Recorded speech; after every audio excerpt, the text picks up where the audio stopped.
Sa nakalipas na mga araw, naranasan na matinding mga pag-ulan dulot ng habagat at low pressure area. Nagpabaha ito sa maraming lugar, kabilang na ang ilang lugar sa Metro Manila.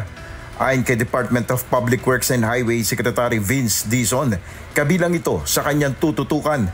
Kailangan din nating immediately ni-address ang mga napakabigat na problema natin sa pagbaha.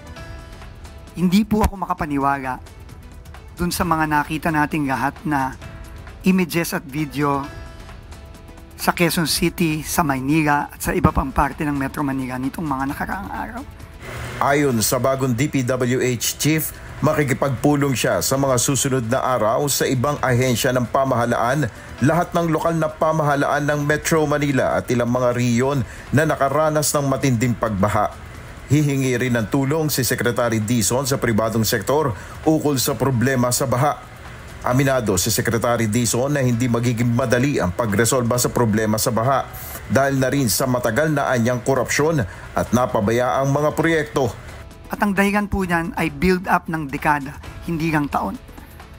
Dekada po yan ng neglect, dekada po yan ng maling mga proyekto, dekada po yan ng korupsyon.